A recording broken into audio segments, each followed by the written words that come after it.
write like a created. And I just got these ink pads in from Vicki Boutin. Now this is made by American Crafts, and they have been bought out by Nicole Crafts, I believe that's the name of it.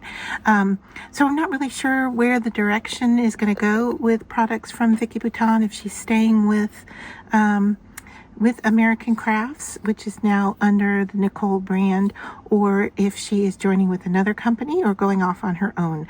But to say, these ink pads are still available on Amazon. So if you're interested, you can still pick them up, and I'll put a link down below for them. So I've picked up the green and blue color wheel, as well as the red, pink, yellow, orange color wheel. So together I have kind of a complete color wheel set, if you will, between the two.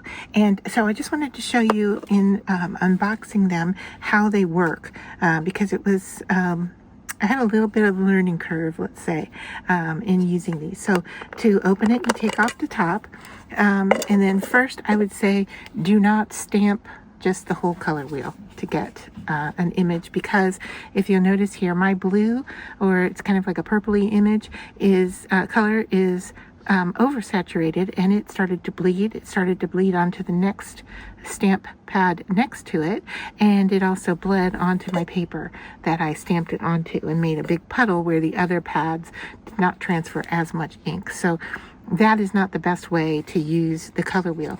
Now there are these little handles here to grab onto and pull them out, but since I have fingernails, I can't really get in here and grab very well, and those little handles are quite small. But if we turn the pad over, you can see the star type shape on the bottom, and if you put your finger on one of those, like this one here, and just push on that, it starts to take the stamp pad out, and then you can grab onto it, or you can go underneath and push even more till it loosens, and then pull it out, and then take your stamp pad to your project and stamp your stamp with your ink, and then easily put it back into its track, and it slides right back in place, and then you can put the cover back on your color wheel.